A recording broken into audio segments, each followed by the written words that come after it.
Pour planifier un voyage magique au Walt Disney World Resort, vous écoutez Destination WDW.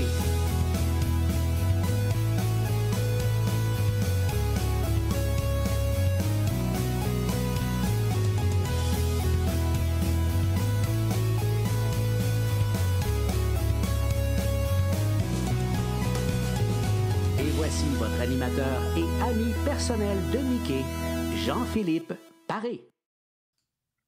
Bienvenue à Destination WDW dans cette nouvelle série d'épisodes qu'on va vous présenter une fois par mois, le plus souvent possible, le premier du mois, dans lequel on va vous présenter en fait ce qui s'en vient dans le mois en cours pour tout ce qui est activités, horaires de parc et compagnie. Donc, ça va vous donner un beau portrait pour planifier votre voyage si vous partez dans quelques semaines, quelques jours, ou si vous prévoyez y aller, exemple, l'an prochain à la même période.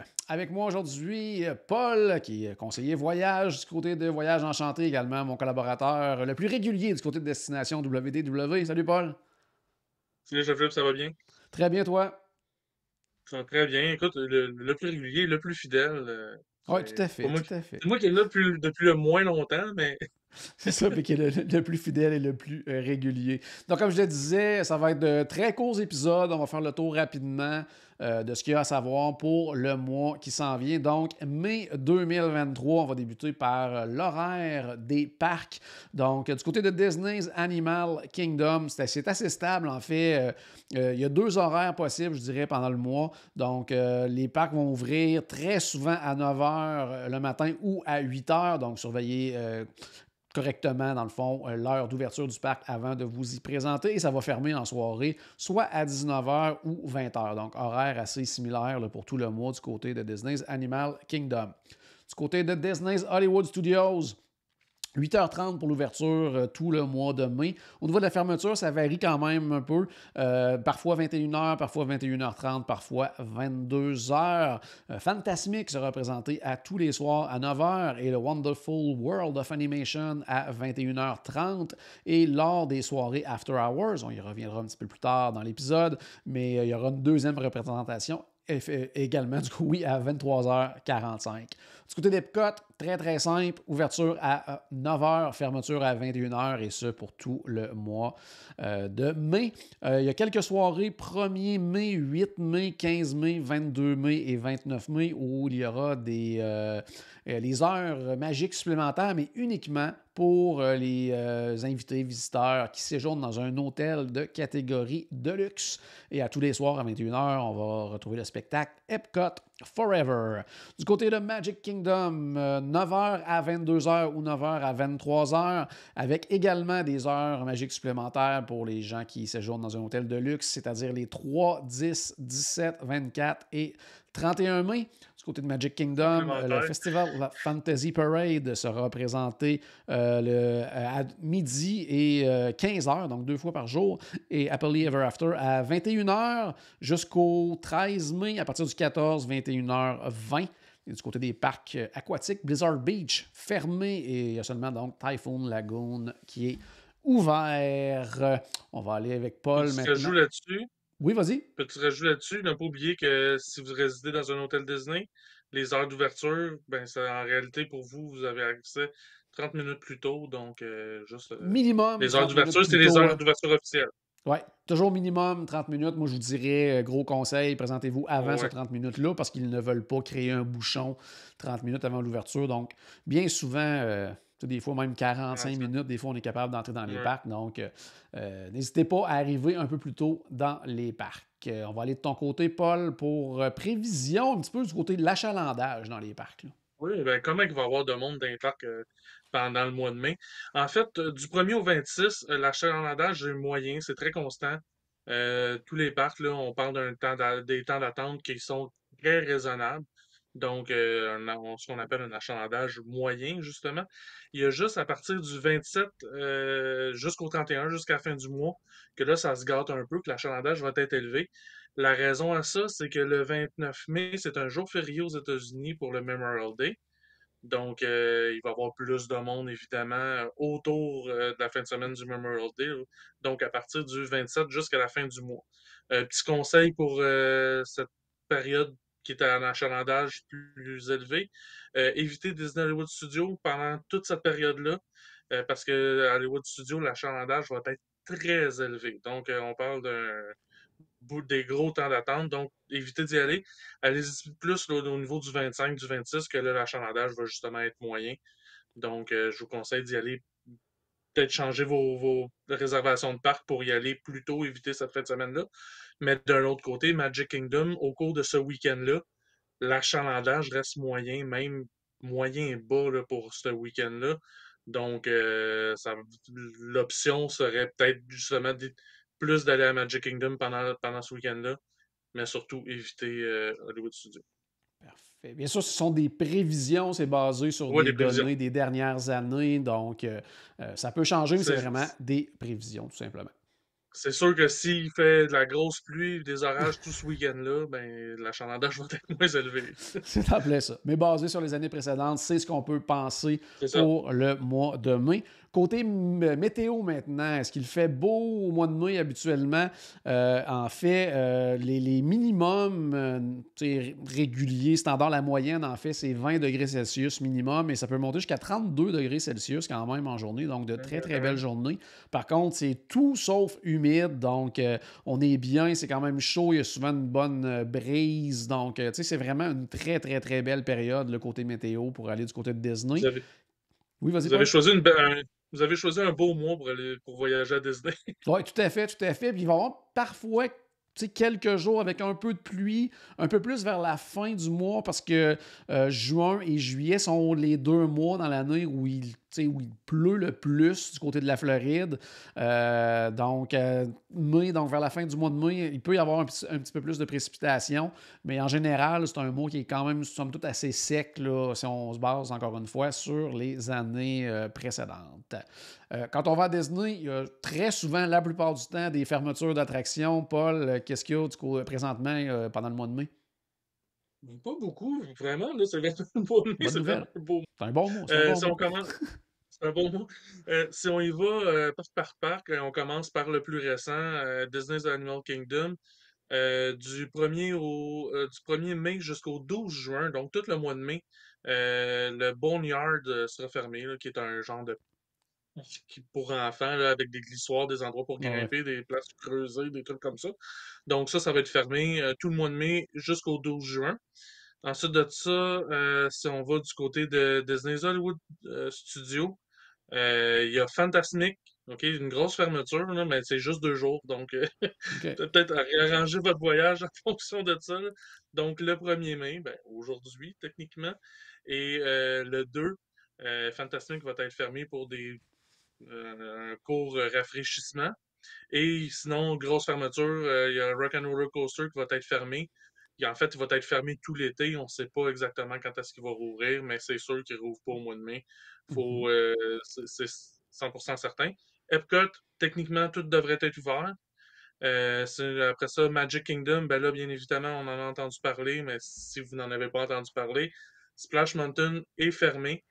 Il va être remplacé par Tiana's Bayou's Adventure, mais ça, ça va être à la fin du mois, à la fin de l'année 2024, début 2025. Donc, on oublie ça pour ce voyage-ci. Tout à fait. Donc, fermé définitivement du côté de Oui. Splash Mountain, donc à suivre pour son remplaçant. Mois de mai, qu'est-ce qu'il y a comme activité spéciale pendant tout le mois de mai? En fait, c'est le Flower and Garden Festival du côté d'Epcot qui se poursuit pour une bonne partie de l'été, en fait. Mm. Et qui dit Flower and Garden Festival dit également la série de concerts Garden Rocks. Donc, en mai, entre autres, le 1er mai, aujourd'hui, donc Kool and the Gang. Du 5 au 8 mai, c'est Herman's Hermits. Ensuite de ça, 12 au 15 mai, The Orchestra. Donc, c'est des anciens membres de ELO. Également, il y a AJ Cross qui va être là du 19 les 19 et 20. C'est une nouveauté cette année. Il y a Casting Crowns également, une autre nouveauté, 21-22 mai. 26-27, l'ancien chanteur de Chicago, donc Jason Scheff, qui va être là également. Et 28 et 29, un régulier là, du Garden Rocks, c'est Rick Springfield qui va être en performance du côté du American Theatre. Également, pendant le mois de mai, au parc aquatique Typhoon Lagoon, il y a 2 soirées H2O, donc des soirées à billets spéciaux. Il faut avoir vraiment un billet pour l'événement dans lequel il y a beaucoup, beaucoup moins de monde, des activités, de l'animation et tout ça. Donc ça, c'est le 20 et 27 mai du côté de Typhoon Lagoon. Il y a également, comme je le disais plus tôt, des Disney After Hours du côté de Disney's Hollywood Studios. Ça aussi, ça prend un billet spécial. Il y a vraiment pas beaucoup de monde dans les parcs. On peut en profiter pour faire beaucoup d'attractions et des collations également à volonté qui sont incluses dans le prix. Il y a ces soirées-là, le 3 mai, le 17 mai, le 24 mai et le 31 mai. Sinon, en plus du Flower and Garden Festival, il y a d'autres événements aussi à noter pendant le mois de mai, c'est-à-dire que le 4 mai, ça va être la journée Star Wars Day, May the 4th be with you. Rien de vraiment extravagant côté programmation, mais souvent, ça va être des collations spéciales et tout ça. On ne sait jamais. Des fois, on peut voir également là, des personnages de Star Wars qu'on voit un petit peu moins souvent là, se promener à Galaxy's Edge. On ne sait pas. Sinon, le 5 mai, c'est le Cinco de Mayo. Donc, on peut s'attendre à quelques menus spéciaux dans certains restaurants. Donc, je pense entre autres au restaurant, bien sûr, dans le pavillon du Mexique à Epcot. Le 14 mai, c'est la fête des mères. Je voulais juste vous le rappeler en passant. Sinon, merci. Sinon, comme Paul l'a mentionné tout à l'heure, 27 au 31 mai, c'est le fameux week-end du Memorial Day aux États-Unis. Donc, une fin de semaine un peu plus occupée à ce niveau-là. On va terminer ce court épisode de présentation du mois de mai par quelque chose qui inquiète toujours un petit peu les gens, surtout les gens qui voyagent dernière minute. On le sait, la réservation des restaurants, c'est toujours quelque chose de bien important lors d'une planification d'un voyage. Mais qu'est-ce qui se passe si on a réservé un peu plus dernière minute ou si on n'est plus certain de nos choix qu'on a fait, qu'on veut changer? Est-ce que dernière minute comme ça, c'est possible encore de réserver un restaurant? On va aller voir ensemble. Tout simplement, Paul, donne-moi une date au mois de mai là, au hasard. Là. On va y aller pour le Memorial Day. On va y aller avec le 29. Le 29, donc on va aller voir le 29 s'il y a encore de la disponibilité dans les restaurants du côté. Je donne une chance quand même loin. C'est quand même loin. Je recherche pour une famille de 4 personnes. Donc, rapidement, on me dit ici qu'il y a quand même 71 restaurants là, avec de la disponibilité. Donc, vraiment pas inquiet à ce niveau-là. Entre autres, dans les restaurants ici qu'on peut voir, il y a le Tiffins, le Whispering Canyon Café, avec quand même des heures intéressantes pour le Tiffins, peut-être un peu moins pour Whispering Canyon Café. Le 50s Primetime Café également du côté de Hollywood Studios, Ellen Compass au Yacht Club Resort. Encore de la place pour Beer Guest comme ça. Là, on est à moins d'un mois en fait. Beer Garden également du côté de Epcot. On a le Boat Rides Dining Hall au Portal Lane Riverside qui est toujours assez facile à obtenir, puis il y a un très, très bon restaurant. Donc, il y a encore de la disponibilité au Boma, California Grill, Cape May Café, le chef Art Smith Homecoming, mais très tard en fin de soirée, mais ça peut faire un très bon snack pour finir les célébrations du Memorial Day. Encore de la disponibilité très limitée aux côtés de Chef Mickey, Chef de France, Coral Reef, le Crystal Palace. Donc, vous voyez, il y a quand même là, beaucoup de choix. Il y a même de la place au Garden Grill avec un restaurant avec personnage, donc à moins de 30 jours, quand même assez intéressant. Même chose aussi, Hollywood and Vine du côté de Disney's Hollywood Studios, le Haleo, le resto préféré de Charles, disponibilité sans problème en soirée. Du côté de Magic Kingdom, Jungle Navigation Skipper Canteen, un de nos préférés. Encore quand même bonne disponibilité si ça ne vous dérange pas de manquer les feux d'artifice, si vous les avez vus avant dans votre semaine ou si vous voyez aller les voir un petit peu plus tard. Sinon, la Hacienda de San Angel qui est super bon du côté d'Epcot. Donc, vous voyez, il y a quand même beaucoup de choix. Le Nine Dragons. On peut même avoir encore de la place du côté de la Oga's Cantina, le célèbre petit bar là, du côté de Disney's Hollywood Studios, qui est vraiment un must là, pour tous les fans de Star Wars. Donc, vous voyez, encore de la place pour 4 personnes. Je rappelle que je fais une recherche pour 4 là, à ce moment-ci. Le Raglan Road, qui est toujours un de nos préférés également. Donc, vous voyez quand même beaucoup de disponibilité dans les hôtels également à Disney Springs. Donc, vraiment pas un problème comme ça de réserver un peu plus dernière minute. Puis vous le voyez, même en pleine fin de semaine, là, plus achalandé du Memorial Day, Regardez C'est un autre ça. buffet avec personnages de Tusker House est également disponible en fin de journée du côté d'Animal Kingdom, via Napoli. Donc, des très, très, très, très bons choix. Donc, aucune inquiétude à ce niveau-là. Donc, pour Vous n'avez terminer, peut-être pas votre premier choix à votre heure préférée, mais vous allez pouvoir trouver quelque chose assurément. c'est en plein ça. Donc, pour terminer, Paul, on le disait tout à l'heure, mais le mois de mai, c'est un très, très beau mois pour aller à Disney. Je pense Oui, que autant côté activité, côté température, des foules quand même modérées. Donc, je pense que ça peut être un très, très beau mois, puis bien, bien intéressant. Là. ouais, moi, c'est définitivement un mois que je vais regarder pour être dans le futur, pour, pour y aller, parce que la température est belle, puis pas trop chaud, sec, justement, comme tu en parlais tantôt. Fait que pour moi, c'est des critères qui sont assez importants. Donc, vous êtes chanceux si vous y allez ce mois-ci. Oui, tout à fait. Donc, si vous y allez justement dans le courant du mois, on vous souhaite un très, très beau voyage. Et si vous prévoyez plutôt y Oui. aller l'an prochain à la même période, bien, on vous souhaite une très, très belle planification. Donc, j'espère qu'on a ajouté un tout petit peu de magie dans votre journée. N'oubliez pas, bien sûr, que tout a commencé par une souris. Et on se reparle très bientôt. Salut tout le monde! Salut.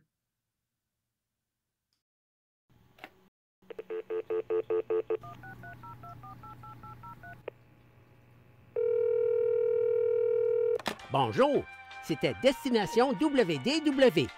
Tous nos épisodes sont disponibles en archive au destinationswdw.ca.